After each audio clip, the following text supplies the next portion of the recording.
Each year we test and publish results for about 50 smartphones. Because a modern phone is also a handheld computer and digital camera, it calls for a series of rigorous tests. Our first test measures battery life. A robot arm simulates typical use until the phone dies.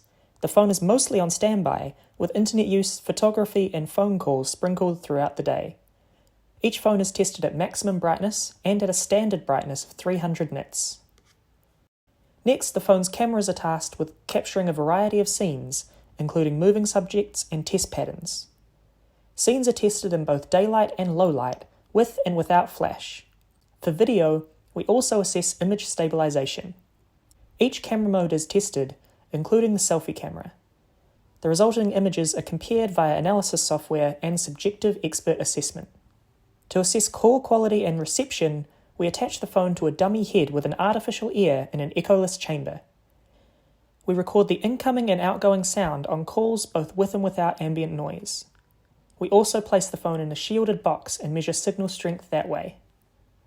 We test the phone's GPS navigation by driving a 15-kilometre test route, which includes challenging features such as tunnels. We compare what the phone records to the actual known route. Let's skip past some tests that are less interesting to look at: display brightness and readability, performance benchmarking, ease of use and accessibility, security and privacy, and audio and microphone quality. The last thing we test is phone durability. First, the tester attempts to scratch the display, case, and camera glass with a test pencil set to 5 different levels of force. We find the maximum load that doesn't lead to permanent scratches.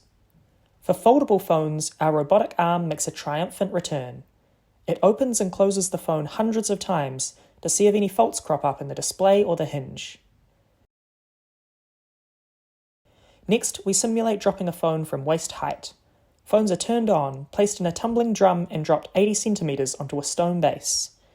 We check for damage after rotating the tumbler 25 and 50 times. Finally, we test for water resistance.